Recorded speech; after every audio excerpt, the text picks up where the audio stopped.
establishmento ang inihinalang sinadyang sinunog gamit ang mga paputok. Nahuli kampang mabilis sa pagkalat ng apoy dahil sa ikinalat na gasolina sa lugar. Hinala po ng mga taga-barangay, tinarget ng sunog na yan ang lugar para bigyan daan ng pagpapatayo ng MRT-7.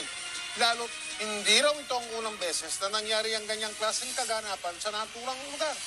Nakatutok si Bernadette Reyes. Eksklusibo.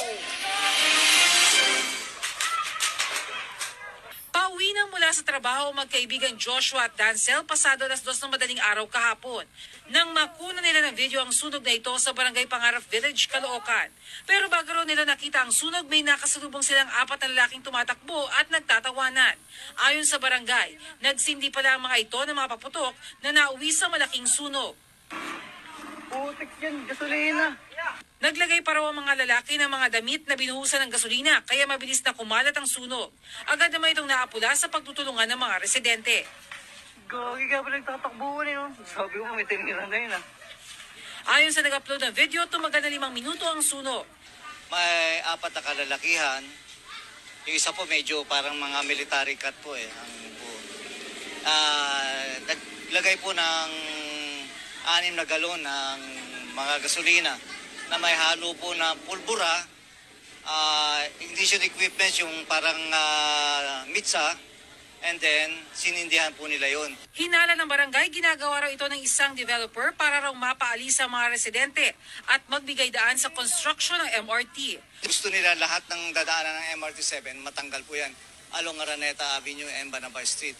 Tumangging umarap sa kamera ang opisyal ng developer pero itinanggi nilang may kinalaman sila sa panununog. Hindi nga raw nila nalaman nagkasunog kahapon ng madaling araw sa lugar. Hindi rin nila alam kung bakit sila ang sinisisi sa pangyayari. Bukas daw ang kanilang tanggapan para makipag-usap sa barangay officials at mga residente. Sabi ng Bureau of Fire Protection sa Malaria Fire Substation, ilang beses na may kaparehas na insidente sa lugar. Nilalagay sa bote ang gasolina bago ito sinisindihan. Pero ayon sa BFP, wala raw nasasampahan ng kaso hanggang ngayon. Inimbestigahan po namin yan lahat kung anong pinagmulan. Honorable Egay Erice is recognized for his privileged speech. Thank you, Mr. Speaker. Thank you, my dear colleagues. I rise on a matter of personal and collective privilege to ensure that the rights of each and every citizen of our country is upheld and protected, especially those who are threatened and abused. Allow me, my dear colleagues, to share with you the plight of the residents of Pangarap Village, located in Caloocan City.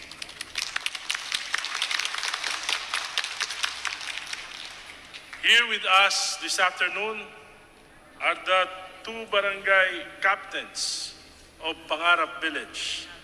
Barangay Captain Bernardo Kiboy of Barangay 181 and Barangay Captain Ruel Brin of Barangay 182. Together with all their barangay kagawads, including their SK officials. We have also here the President of the Senior Citizens, Kagawad Erlinda Reguera, together with the senior citizens of Pangarap. We have also here the President of the Malacańang Home Owners Association of Pangarap, President Edwin Pelesiano.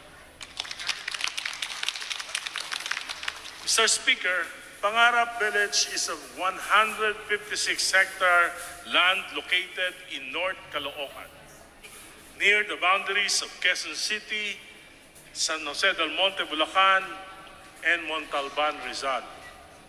It is composed of 2 barangays and is home to more or less 40,000 residents. Through Presidential Decree number 293, issued by then President Ferdinand Marcos, which canceled all the sale certificate issued in favor of Carmel Development Incorporated, known as CDI, in Pangarap Village. The land was declared open for disposition to Malacañang employees, which bind themselves into the Malacańang Home Owners Association, Incorporated. Subsequently, a new certificate of title were issued by the Register of Deeds of Caloocan to each and every beneficiary of the presidential decree. At mula sa kanilang mga life savings, marami sa mga benepisyaryo ang nagtayo na ng kanilang mga tahanan sa pangarap at pinangarap nila na sila ay matahimik na mananahanan sa nasabing lugar at maipamana sa kanilang mga anak ang mga tahanang kanilang itinayo para sa kanilang kinabukasan. Subalit, Mr. Speaker, ang pangarap na iyon ay naging bangungot ngayon. Marami sa mga benepisyaryo dahil sa kalayuan ng lugar ay hindi nakapagtayo ng bahay. Sa halip, ang iba ay pinatirihan na lamang sa mga caretakers. Ang iba naman ay napabayaan at natirahan ng mga informal settlers.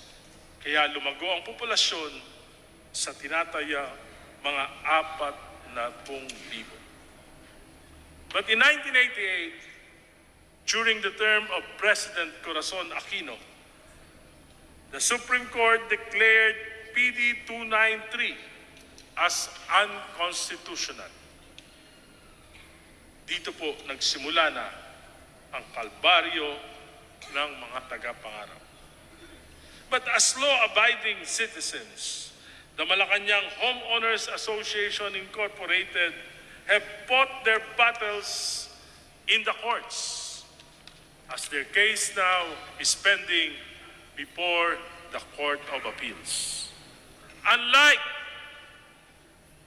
Carmel Development Incorporated, who instead of going to the courts to recover their property and secure a writ of demolition, Carmel Farms resorted to the law of the jungle by employing blue guards with long rifles and garbed in full battle gear, just like a private army, threatening and harassing residents and making sure that life shall be very difficult in Pangarap Village.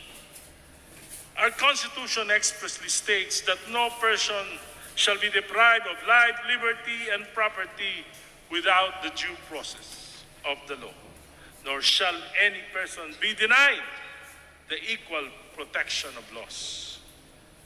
As of now, the private army of Carmel Development Incorporated controls the main road, access of the residents, and their vehicles are being prevented. Even ambulances, rescue vehicles, even fire trucks are being prevented from entering the village. Likewise, these same security guards do not allow people to converge and break apart any groups who appear to conduct meetings and the likes, further denying the residents their right to peaceably assemble. Residents of Pangarap Village are also denied access to basic commodities such as electricity and water. In 2014, the main water line installed by Maynilad and servicing the entire village was deliberately struck and damaged. Security guards prevented residents and Maynilad workers from repairing the damaged water pipes. Now, residents only have running water for about 2 to 3 hours a day. Worse, Maynilad served a termination of contract for its water services to the residents of Pangarap Village, citing Carmel Development Incorporated's demand to terminate its services. The management of Carmel Development Incorporated refused entry to Meralco workers who came to repair and or maintain power lines. This often results to blackouts in the area, especially after typhoons, and strong winds. Pangarap Village residents always have to secure a temporary restraining order from the courts in order for Meralco workers to come in and restore power. Worst of all, houses and commercial stores are being illegally demolished, either by fire or by bulldozers. Since 2016, these are being done despite the absence of court orders issued. Mr. Speaker, ang malaking tanong sa akin, bakit ayaw ng Carmel Farms na dumulog sa korte at dumaan sa proseso upang mabawi ang inaangkin nilang mga lupain? Bakit kailangan nilang mag-demolish ng mga tahanan ng walang mga demolition permit? Bakit maraming tahanan ang nasusunog at sinusunog? Ngunit walang nagre-responde mula sa pamahalaan. Bakit kailangan ng harassments? Bakit nahaharangan ng mga lansangan? Natatabunan ng mga cliques? At bakit natatabunan ang mga pangunahing lansangan? Bakit nangyayari ito na para bang pinahihintulutan ito ng pamahalaan? It is still a mystery to me why Carmel Farms, instead of employing extra legal means, does not want to go through the legal process. They could have filed a petition for the recovery of property in the case of the formal settlers, and they could have filed ejectment cases against the informal settlers. Bakit ayaw po ng Carmel Farms na maghabla sa korte? Bakit po sila nanghaharas? I think there is more here than meets the eye. That is why there's a need to be investigated by this House. My dear colleagues, we must not ignore the plight of our kababayans in Pangarap Village. We must not turn a blind eye on their sufferings and the violation of their basic human rights. I call on Congress to conduct a legislative inquiry in aid of legislation on the particulars surrounding Pangarap Village so that this will not happen to any of your constituents. Mr. Speaker, colleagues, let not all this injustice to be suffered by anybody else ever again. I am suggesting that the Committee on Justice and Committee on Human Rights investigate this particular situation in aid of legislation. Thank you, Mr. Speaker. Thank you, my dear colleagues.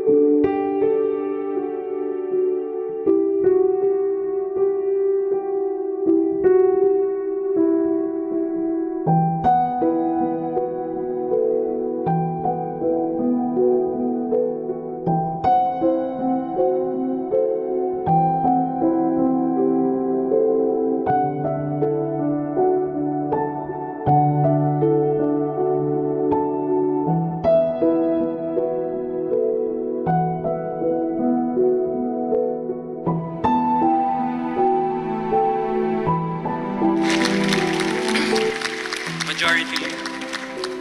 Mr. Speaker, I move to recognize the Honorable Carlos Zarate of Bayan Muna, Party List.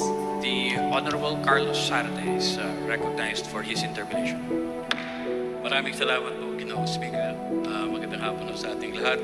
Mamarapatin po ba ng ating kagalang-galang na nagsasalita sa kasalukuyan si Honorable Egay Erice na magsagot ng ilang mga katanungan. Gladly, Mr. Speaker. Salamat po. Mr. Speaker, kung panunuorin lang natin ang lumabas kanina sa ating screen. Mga bahay na nasira, yung mga kagamitan na nasira, buhay ng mga bayan na nasira. Ay talagang tama ang sinabi ng ating kalanggalang nakasama na hindi nararapat ang katawagang Pangarap Village, kundi ito ay isang bangungot village. Pero, Ginoong Speaker, ang kinatawang ito ay hindi lang nakita ang mga larawang iyon. Ang kinatawang ito mismo ay naging saksi kung paanong nasira ang mga pangarap ng marami sa Pangarap Village. Ilang beses na rin po tayong nakapunta sa lugar na yan. At tama po ang tinura ng ating kasamahan.